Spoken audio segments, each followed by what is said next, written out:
Amado Espírito Santo, amado Espírito da verdade que nos foi dado para nos guiar na verdade. Amado Espírito Santo, nosso amigo, nosso ajudador, nessa hora nós pedimos, enche-nos, enche-nos, abre os nossos olhos, abre os nossos ouvidos, toca no nosso coração, amado Espírito Santo, que nos foi dado para que nós não ficássemos órfãos, nem sozinhos, nem desamparados. Amado Espírito, opera poderosamente para a glória do nosso Senhor Jesus. Aleluia. Amém. Glória a Jesus. Aleluia, irmãos, o Senhor é bom e a sua misericórdia dura para sempre. Por gentileza, abra sua Bíblia, Evangelho de João, capítulo 14. Eu quero compartilhar com os irmãos uma outra experiência que eu tive na sala de oração, onde o Espírito Santo trouxe algo e aí eu fui fazer o exercício de meditar. E é até uma instrução que está na palavra de Deus, que nós devemos meditar na lei do Senhor de dia e de noite, porque aí a gente vai se conduzir prudentemente e a gente vai ser bem sucedido. Então eu fui meditar sobre um assunto que está aqui em João 14, do versículo 1 ao versículo 6. Você achou? E aí eu quero te convidar, nós vamos pensar juntos sobre um assunto aqui. Não se turbe o coração de vocês, creiam em Deus, creiam também em mim. Isso é Jesus que está falando com os seus discípulos num discurso, num ensinamento de despedida. Na casa do meu Pai tem muitos aposentos. Se não fosse assim, eu não lhes teria dito. Eu vou preparar-lhes lugar. E se eu for e lhes preparar lugar, voltarei e os levarei para mim, para que vocês estejam onde eu estiver. Vocês conhecem o caminho para onde vou. Disse-lhe Tomé: Senhor, nós não sabemos para onde vais. Como então podemos saber o caminho? E Jesus lhe respondeu: Eu sou o caminho, a verdade e a vida. Ninguém vem ao Pai a não ser por mim. Até aqui. E aí, irmãos, eu fiquei com o termo, eu sou o caminho. Irmãos, desde que o mundo é mundo, desde que eu nasci e aprendi a andar para frente, eu sei que Jesus é o caminho. Todo mundo sabe disso, não é verdade? Mas às vezes a gente lê as Escrituras ou a gente ouve e tem esses termos com os quais o Senhor Jesus se identificou, porque Ele disse: eu sou o caminho, e a gente fecha como se isso fosse um título e não para pensar o que o Senhor quer dizer com isso, o que Ele quer falar com isso. E depois que eu fui pensando e pensando sobre esse caminho, irmãos, eu descobri que como tem o termo caminho na Bíblia. A palavra caminho tem na Bíblia inteira, desde lá no Gênesis. Nesse seu discurso, Jesus está falando algo do tipo assim: olha, não fica com medo não. Eu vou para o Pai, eu vou para a casa do Pai, e lá na casa do Pai eu vou preparar lugar para vocês. E quando eu for preparar o lugar, depois que estiver preparado, vamos colocar assim, eu vou voltar e vou levar vocês para mim. Jesus vai levar a gente para onde, irmãos? Para Ele, mas Ele aonde? Para a casa do Pai. Olha o texto: na casa do meu Pai tem muitas moradas. Eu estou indo preparar as moradas, mas eu volto. Quando eu voltar, eu vou levar vocês para Mas para mim é lá na casa do Pai, tá, irmãos? É lá que ele foi preparar a morada.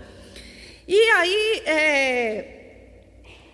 ele continua o discurso e ele usa a palavra caminho. Vocês sabem o caminho para onde eu vou. E Tomé fica meio assim, eu acredito que todos os discípulos ficaram, Senhor, mas se a gente nem sabe aonde que é a casa do Pai, como é que a gente vai saber o caminho? A pergunta do Tomé tem um fundamento. Esse discurso de Jesus era bem metafórico, usando símbolos. E este símbolo do caminho, irmãos, como é que eu vou explicar? Tem um mistério nele, mas ele não é um mistério tão escondido. Que se a gente for estudar, a gente vai aprender muita coisa. A palavra ou o termo caminho, no sentido figurado, significa o meio ou o modo para se chegar a um lugar. O modo que eu tenho para chegar até a praia, tem uma rodovia que eu tenho que pegar, não é? Eu não sei o nome da rodovia, não, mas eu tenho que pegar essa rodovia. Eu não sei se eu chego na praia por outro caminho, mas o caminho para eu chegar lá é a rodovia. Mas a palavra caminho também, ela pode ser usado como destino, resultado, modo, como uma sequência de acontecimentos ocorre. Vou te dar um exemplo. A gente usa muito. Gente, o fulano pegou o caminho das drogas. Você já ouviu esse termo? Nossa, gente, o fulano embrenhou por uns caminhos tortos aí, assim, que a gente sabe que não vai dar certo. Então, a palavra caminho tem um sentido físico, que é uma estrada, um roteiro que eu vou tomar para chegar a um destino. Mas também pode representar um modo ou uma maneira. E é muito importante também a gente pensar que o caminho identifica aquele que está no caminho. Se eu pego uma estrada para ir para a praia, alguém vai virar e falar assim, ó, ali está indo um praieiro, um farofeiro que quer ir tomar sol, ou ali está indo um viajante. Ali também o caminho que eu tomo, que eu sigo, revela o meu destino e os meus propósitos. Quem pega o caminho das drogas provavelmente não sabe o destino que ele está pegando. Mas a gente olha e fala, olha, esse caminho é um caminho de morte. O final dele é morte. Ou, às vezes, vou dar um exemplo aqui, é bom até você guardar. Eu aprendi certa vez com um pastor que, às vezes, a gente sabe como as coisas começam, mas nunca a gente sabe como elas vão terminar. Quem começa a beber socialmente não faz ideia do perigo que está correndo, porque essa estrada da bebida, este caminho da bebida, ele tem um final muito ruim. Então, os irmãos entenderam o que significa a palavra caminho? Ok. Mas para a gente entender o que Jesus está querendo dizer aqui no seu discurso de despedida, na véspera dele ir para a cruz, nós precisamos voltar lá em Gênesis 3, do versículo 22 ao versículo 24. Neste texto, que é o texto que fala sobre a queda do gênero humano, que fala lá quando o homem pecou, tem a palavra caminho. Gênesis 3, depois que o homem pecou e o Senhor dá uma sentença para o homem, para a mulher, o Senhor diz assim, agora o homem se tornou como um de nós, conhecendo o bem e o mal. Não se deve permitir, pois, que ele tome do fruto da árvore da vida e o coma e viva para sempre. Por isso o Senhor o mandou embora do jardim do Éden, para cultivar o solo do qual fora tirado. Depois de expulsar o homem, colocou a leste do jardim querubins e uma espada flamejante que se movia. E o que essa espada fazia? Guardava o quê? Como é que está? Não, irmãos, olha como que está na sua Bíblia. O que esses querubins guardavam? Eles guardavam o caminho da árvore da vida. Olha que coisa interessante, é a primeira vez nas Escrituras que vai aparecer. O homem pecou, e aqui, irmãos, é que a gente precisa começar a prestar atenção. O pecado nos trouxe afastamento de Deus. Os nossos pecados fizeram separação entre nós e o nosso Deus. A partir do momento da queda, o homem ficou impossibilitado de acessar a árvore da vida, de ter acesso àquela árvore. Acabou-se a via de acesso. O caminho para chegar na árvore da vida, irmãos, ficou bloqueado. O homem foi colocado para fora e não podia entrar lá mais. E aí eu preciso pensar com os irmãos, fui pensar sobre as impossibilidades de acesso. Por que é que se tornou impossível acessar a árvore da vida? A primeira impossibilidade, por causa do pecado. E eu preciso que você entenda, a gente precisa entender quão nocivo é o pecado, quão prejudicial, quão ameaçador, quão hediondo, quão feio, quão drástico é o pecado. Porque o pecado nos afastou de Deus. O pecado, irmãos, ele se deu porque o homem decidiu, o homem aqui é ser humano, decidiu não dar ouvidos à voz do Senhor. O homem levantou-se contra uma ordenança do Senhor. Vamos pensar um negócio aqui, irmãos. O homem não existia. Deus foi lá, fez um bonequinho de barro, soprou vida, soprou nas narinas dele e ele se tornou alma vivente. Deus deu a este homem um jardim, uma terra ampla, um lugar bacana para cuidar. Deus deu a este ser humano atributos, características semelhantes a ele. Porque Deus vinha conversar com o homem na viração do dia. Deus deu ao ser humano a capacidade intelectual de ouvir a voz dele, compreender a voz dele e bater papo com Deus. Irmãos, pare e pense, você já parou para pensar? Que coisa fantástica! Eu posso falar com Deus e ouvir Deus falar e entender, aleluia! Deus fez tudo isto para o homem. Só que, no meio da história, era para se cumprir uma ordenança. E aí, irmãos, abre um parênteses. No mundo de hoje, com a cabeça e a cultura que a gente tem hoje, falar de limites, falar de ordenança, falar de que você não pode ultrapassar, a pessoa fica indignada, é meu direito, é meu direito. Olha, se você quer conhecer a Deus e você quer compreender a palavra de Deus, você precisa estudar as Escrituras e colocar isso um pouco de lado. Porque o seu direito te leva para o inferno, te afasta de Deus. A sua vontade, o que você pensa, nem sempre é coerente com a palavra de Deus. E é essa independência, essa arrogância, essa autossuficiência se chama pecado, que levou o homem a levantar-se contra uma ordenança do Senhor e não fazer o que Deus tinha falado para fazer. E é a mesma coisa, vou dar um exemplo. Se eu chegar para o José e falar, José, você começou a beber socialmente, este caminho vai te levar à morte, não ponha a mão nisso. E aí o José vai e põe a mão. Irmãos, como é que você fica depois que você fala um negócio desse com a pessoa e a pessoa te afronta e faz exatamente o que você falou para não fazer? A ira de Deus se levantou contra o ser humano.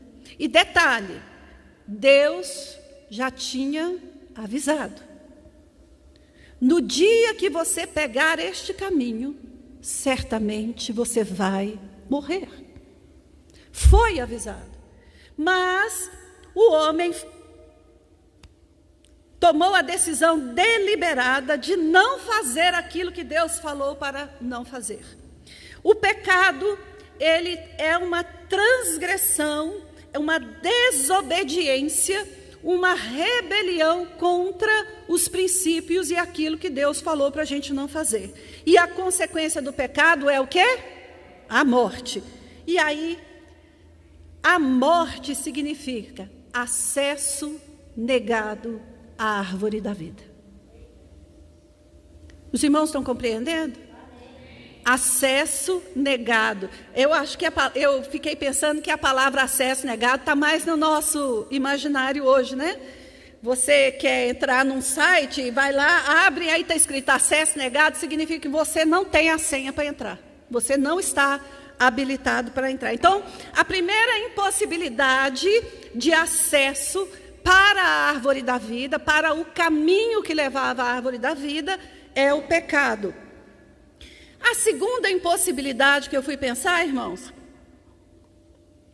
aí a gente tem que ampliar o contexto bíblico. Ao escolher o pecado, o ser humano deixou de andar na luz. Preste atenção. Quando você vai ler o Evangelho de João, todas as cartas de João, o apóstolo, ele usa muito esse termo, Deus é luz. Tem até um versículo que ele fala, e não existe nele trevas nenhumas.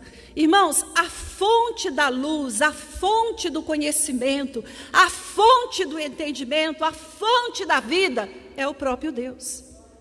Quando o ser humano se afasta de Deus, quanto mais longe ele fica da luz, ele vai andar como? Ele vai andar em trevas. Deixa eu dar um exemplo. Se acaba a luz e a gente tem um lampião aqui, quem estiver mais próximo do lampião terá mais claridade.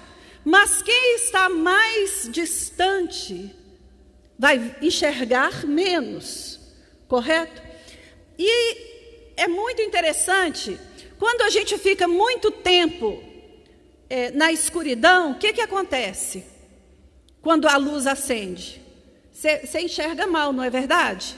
Parece que a luz vai machucando assim os olhos.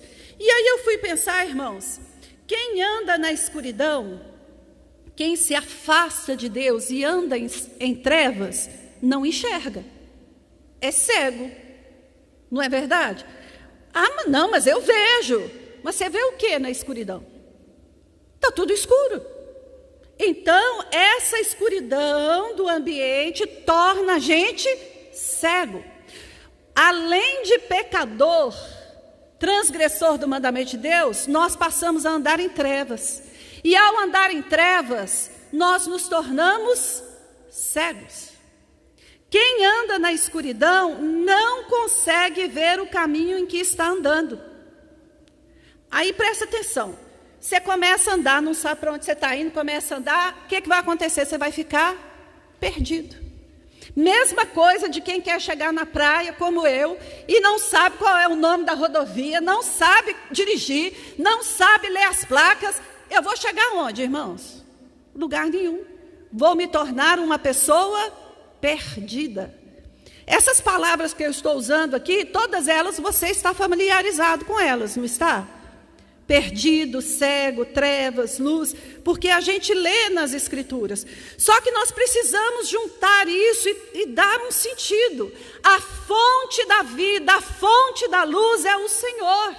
Quando eu opto pelo pecado, eu me afasto do Senhor, me torno cego, porque eu ando em trevas. E quem anda na escuridão não sabe onde está.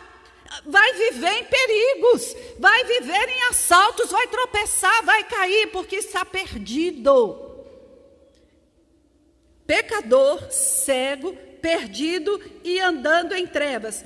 E aí, uma outra coisa que eu fui perceber é que quem não enxerga bem pode ouvir coisas e pensar que é um bicho, que é um monstro, que é um ladrão. Eu fiquei lembrando, quando a gente é criança, a gente faz isso, ou os pais fazem para as crianças, bichinho de sombra. Quando o quarto está na penumbra, vocês já fizeram isso para as crianças? O quarto está na penumbra, aí você faz assim, falou, um monstro vai te pegar. Mas como aquele ambiente não está iluminado e a criança não sabe o que é, ela até acredita em você. Mas, irmãos, eu quero trazer isso para nós. Quando a gente não enxerga, a nossa percepção, aquilo que a gente ouve, afeta o que a gente entende. Por isso, há um texto que Jesus fala assim: o Deus deste mundo cegou o entendimento das pessoas para que elas não vejam e não sejam salvas. Traduzindo esse texto, é o que eu estou falando para os irmãos. Eu deixei de andar com Deus, tornei-me um pecador, andando na escuridão, porque longe de Deus não há luz, não há vida, não há entendimento, não há salvação.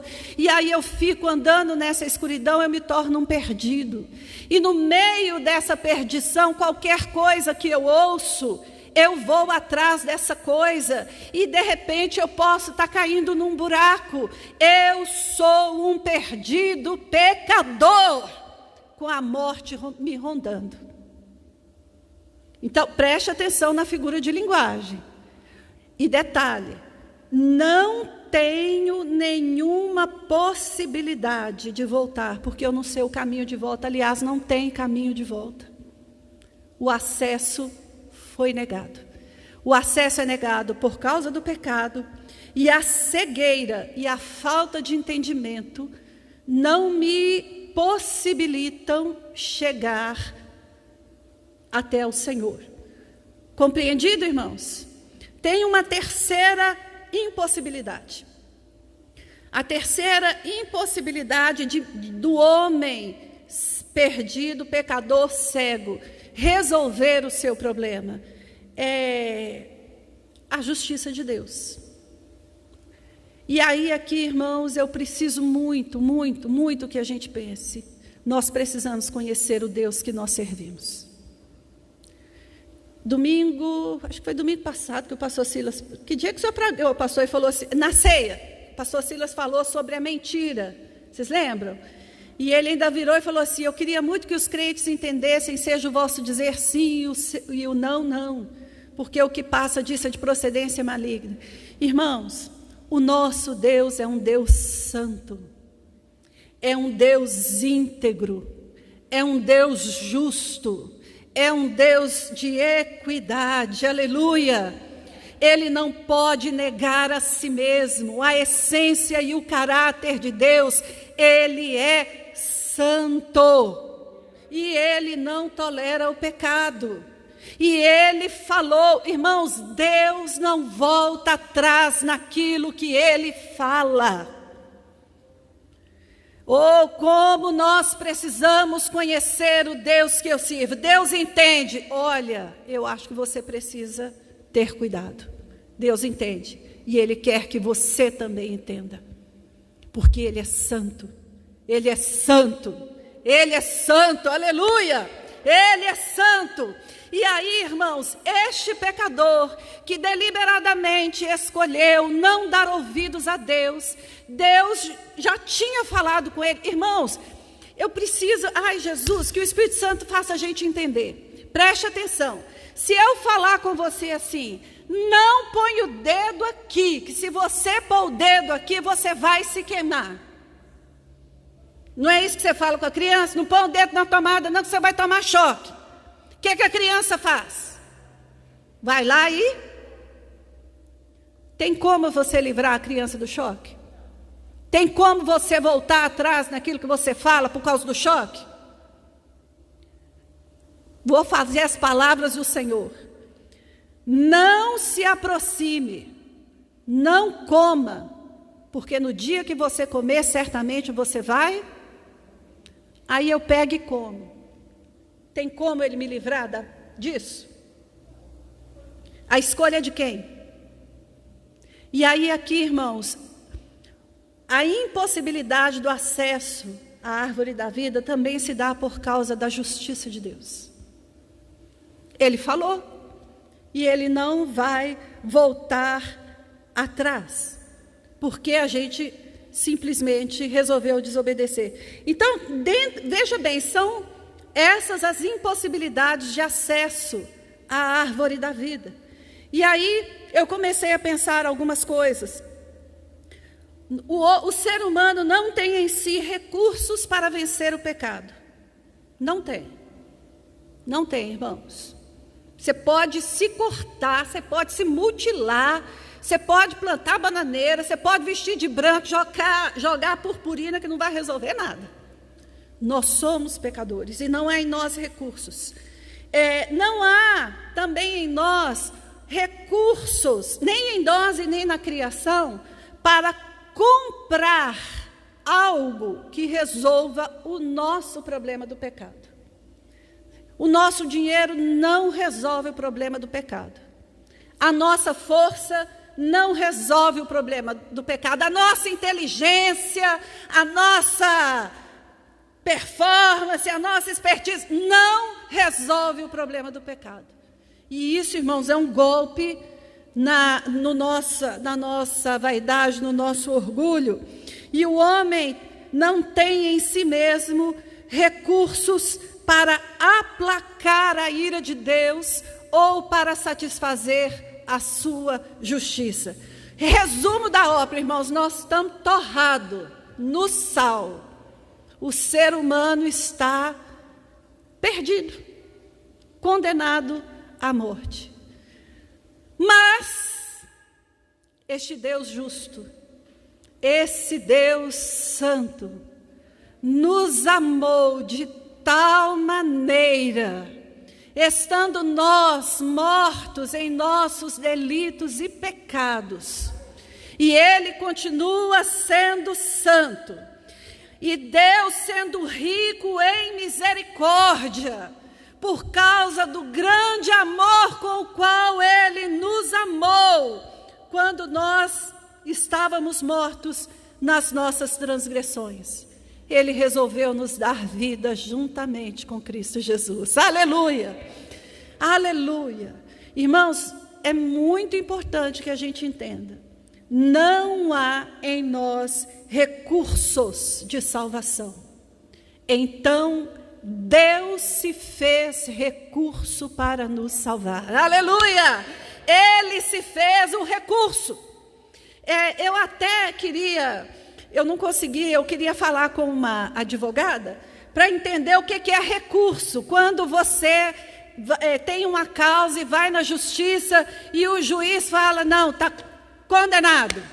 E aí o advogado vai e apresenta um recurso para que aquela causa seja revogada. Irmãos, no nosso caso, o próprio juiz saiu da tribuna e se deu como recurso para salvar a humanidade. E aí, eu falei com os irmãos sobre todas as impossibilidades de acesso. Agora eu quero te contar qual é o recurso que Deus te deu para você voltar a ter acesso à árvore da vida. Aleluia! E aí eu quero usar um exemplo. Vocês lembram que eu falei que o homem pecador é cego? E por causa da cegueira, a percepção fica comprometida. E aí, irmãos, eu comecei a pensar o tanto que a nossa percepção ela é comprometida, porque a gente demora para aprender as coisas de Deus.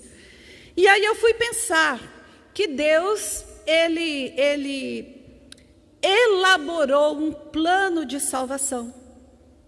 E este plano de salvação, que é o recurso que Ele mandou para nós, Ele teve que levar tempo para ser desenvolvido, para que a pessoa, o pecador, conseguisse perceber o que Deus estava fazendo. Irmãos, vamos lá. Vou te dar um exemplo. Digamos que eu tenha uma doença incurável. Mas eu não sei que eu tenho a doença incurável. Se alguém chegar e falar assim, esse remédio aqui vai te salvar, salvar de quê? Não preciso. Mas aqui, eu preciso te falar, você tem uma doença e tal. Irmãos, eu nem preciso ir longe, né? A gente, assim, vou usar um exemplo aqui, me perdoe os irmãos. Todo mundo que é cardíaco, quase todo mundo que é cardíaco, quase todo mundo que tem pressão alta, quase todo mundo que é diabético, é uma luta. Você falar com a pessoa, não come. E o que a pessoa faz? E aí não adianta você chegar e falar assim, esse é o remédio. Este é o remédio. Então Deus elaborou um plano de salvação.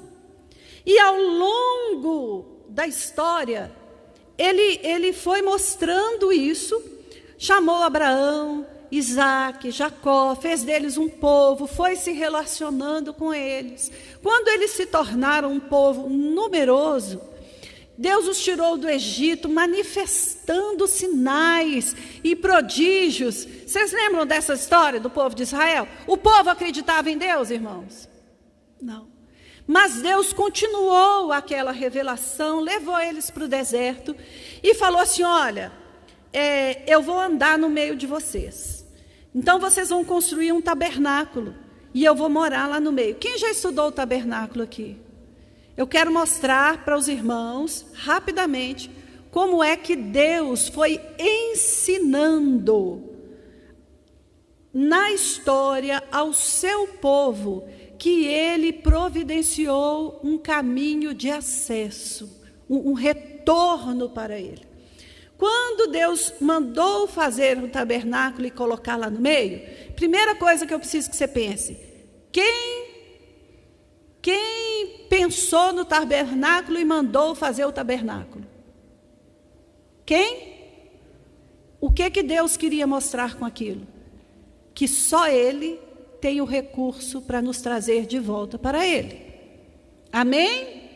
Você está compreendendo isso?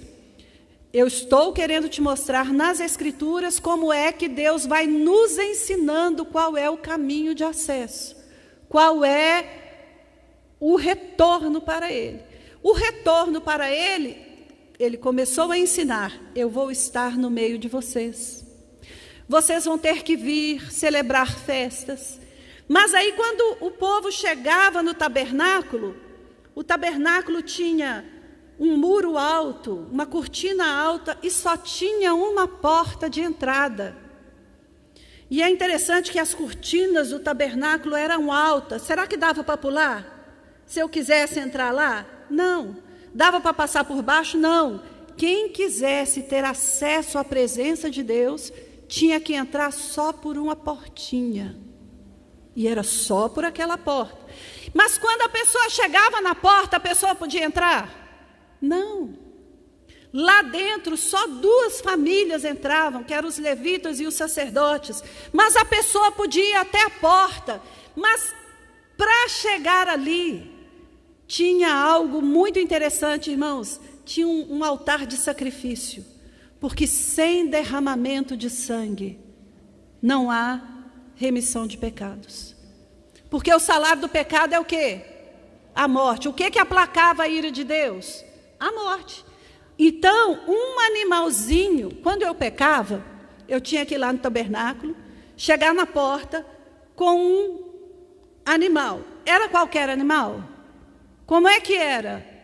Tinha que ser um cordeiro de 1 ano, sem defeito, sem mancha. Eu entregava para o sacerdote, aquele sacerdote amarrava o cordeiro naquele altar, tem toda uma descrição lá que é muito interessante, e aí a pessoa colocava a mão sobre aquele cordeiro e o cordeiro era imolado e o sangue era derramado. O que isso simbolizava? Era como se a pessoa estivesse transferindo o seu pecado para aquele animal e aquele animal morria. O sangue era derramado. Mas a pessoa não podia ir além naquele tabernáculo. Só o sacerdote entrava no santo lugar e o sumo sacerdote, uma vez por ano, tinha acesso à presença de Deus, lá no Santo dos Santos. Irmãos, o acesso era difícil, mas quem estivesse em pecado obtinha o perdão através daquele derramamento. Durante muitos anos, o tabernáculo de Moisés funcionou assim. O tabernáculo de Davi funcionou assim e até o templo de Salomão. O que Deus queria com isso? Deus estava nos preparando, nos ensinando que Ele estava providenciando um caminho de acesso para Ele. Aleluia! Quem quisesse chegar na presença de Deus, Deus estava providenciando. E ao longo da história, muitos profetas vieram e Deus foi usando muitos, dizendo uma palavra: vai chegar o dia, há de vir aquele que vai fazer a obra completa. E a história foi passando, os tabernáculos e o templo caíram, Israel foi levado cativo, mas na plenitude dos tempos, Deus enviou o seu Filho, nascido de mulher, nascido sobre a lei, aleluia! E Ele andou pelas ruas da Galileia fazendo bem, curando os enfermos, curando os cegos, ressuscitando os mortos. E Ele proclamava uma palavra dizendo: é chegado o reino de Deus, aleluia! E esse Jesus chegava falando assim: eu sou a porta. Quando esse Jesus falava eu sou a porta, o que o judeu lembrava?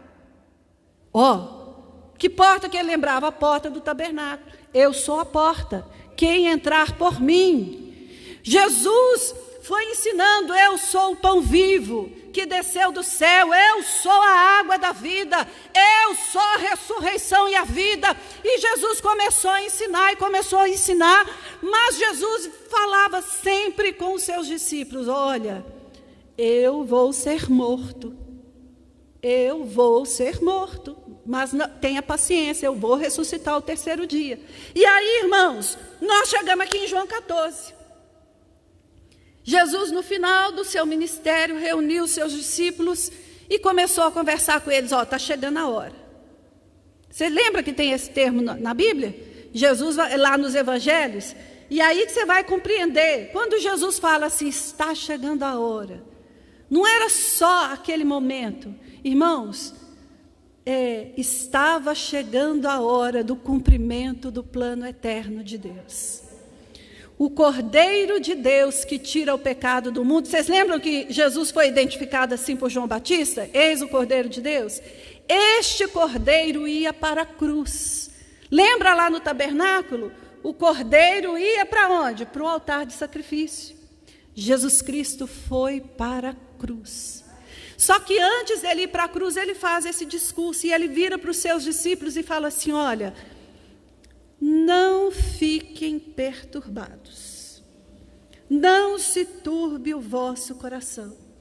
Creiam em Deus, creiam também em mim. Na casa do meu Pai tem muitas moradas, e eu disse que eu vou lá preparar um lugar para vocês. E quando eu for e vou e preparar o lugar, eu virei e vou buscar vocês. E aí o Tomé vira e fala assim: Senhor, mas eu não sei para onde que o Senhor vai, eu não estou entendendo. E aí Jesus vira e fala assim: olha, Tomé, realmente você não... Irmãos, eu vou parafrasear aqui, tá? Realmente, o Tomé não tinha condições de entender, porque era um mistério espiritual. Vocês lembram que eu falei que o caminho de acesso, como é que ele estava? Como que estava o caminho de acesso desde lá do Éden, irmãos? Fechado. Jesus abriu um novo e vivo caminho. Ele abriu um novo e vivo caminho pela sua carne, que foi moída e pisada. Jesus é o meio pelo qual nós voltamos para a casa do Pai, porque Ele é o acesso, aleluia. Você quer ter acesso à árvore da vida? Vou te dar a senha. Quem é que consegue adivinhar qual que é a senha para a árvore da vida? Jesus. Mas, irmãos, preste atenção, porque é muito, muito interessante. Eu preciso que você abra lá em Hebreus 10, 19 e 22, que é esse texto que fala que Jesus abriu um novo e vivo caminho. Jesus, sendo o Filho de Deus, Ele se fez sacrifício por nós. E é muito interessante, ninguém tira a vida de Jesus, é Ele que deu. Ele que deu. Ele é o recurso vindo do próprio Deus. Vocês lembram, irmãos, que eu falei que a gente não tinha recurso? Mas agora a gente tem. Nosso recurso é Jesus. Ele se fez sacrifício por nós. Aquele que não conheceu o pecado se fez pecado por nós, para que nele nós fôssemos feitos justiça de Deus. A justiça de Deus foi satisfeita. Preste atenção, olha bem para mim antes da gente ler o Hebreus aqui. O salário do pecado é o quê? A morte. Jesus Cristo morreu a nossa morte. Lembra lá que o cordeiro, na entrada do tabernáculo, era amarrado? O que a pessoa tinha que fazer quando tinha pecado? Levava o cordeiro, colocava a mão, os pecados eram transferidos e aquele animal morria. Quem já pôs a mão em Jesus aí, para que Jesus levasse sobre si o seu pecado, o seu castigo? Aleluia! É por isso que está escrito lá em Isaías, o profeta, verdadeiramente Ele levou sobre si as nossas dores. O castigo que me traz a paz estava sobre Ele. Aleluia! E nele, irmãos, em Jesus, na cruz, nós nos tornamos a justiça de Deus. E aí, Hebreus 10, 19 e 22. Portanto, meus irmãos, tendo ousadia para entrar no santuário, pelo sangue de Jesus, pelo novo e vivo caminho que Ele nos abriu por meio do véu, isso é, pela sua carne, tendo um grande sacerdote sobre a casa de Deus, aproximemo-nos com um coração sincero, em plena certeza de fé, tendo o coração purificado da má consciência e o corpo lavado pelo sangue de Jesus. Irmãos, deixa eu te contar. Tomé perguntou e falou: Senhor, nós não sabemos para onde o Senhor vai. Como é que Jesus respondeu e falou com ele? Eu sou o caminho. Irmãos, que o Espírito Santo abra o nosso entendimento. Desde a eternidade. Eu tentei visualizar que desde a eternidade, a árvore da vida estava lá no jardim, né? Aí o caminho de acesso acabou. Tinha uma espada fechando o caminho. Deixa eu te contar. A árvore da vida saiu de lá, veio aqui, morreu na cruz e abriu um novo e vivo caminho para eu poder voltar para a casa do Pai. Meu irmão, isso tudo é uma maneira ilustrada de eu te mostrar. Você pode voltar a ter comunhão com Deus através de Jesus Cristo. Ele é o seu caminho, aleluia. Você quer uma saída do problema que você está vivendo? Você tem o caminho para sair desse problema e o caminho é Jesus. Você quer salvação para você e para sua casa? Jesus é o caminho, Jesus é a estrada, Jesus é o meio, Jesus é o recurso, Jesus é tudo que nós precisamos, aleluia! Oh, tem uma canção que eu até não sei se o Nai vai conseguir cantar, eu cantei essa semana chorando muito, que fala assim: Ele fez um caminho para mim, por onde eu não poderia ir. Jesus abriu um novo e vivo caminho. E aí a última coisa que eu preciso que você pense, e nós vamos orar e apresentar-nos ao Senhor. Este caminho é vivo. Este caminho é vivo. Pensa numa estrada, e a estrada que fica mexendo assim. Eu fiquei tentando pensar assim, uma estrada que você está em cima dela e ela está mexendo, né? Às vezes você pode orar e falar assim: nossa, mas eu vou ficar inseguro. Não, essa estrada te sustenta. Este caminho te mantém de pé. Tem um texto lá em Isaías que fala: este caminho será chamado de caminho santo. Nem os loucos errarão esse caminho. Aleluia. Quem anda em Jesus não está perdido, não se perderá, não ficará prostrado, nem ficará à beira do caminho, porque o caminho é vivo e Ele é poderoso o suficiente para te levar de volta para a casa do Pai. Aleluia! Quem está no caminho aí? Fique de pé, você que está no caminho. Se você ainda não conheceu o caminho, nessa noite eu te apresentei Jesus Cristo, o recurso de Deus para te trazer de volta para a casa do Pai, para te trazer de volta, para que você tenha acesso à árvore da vida e possa viver eternamente. E este caminho é Jesus.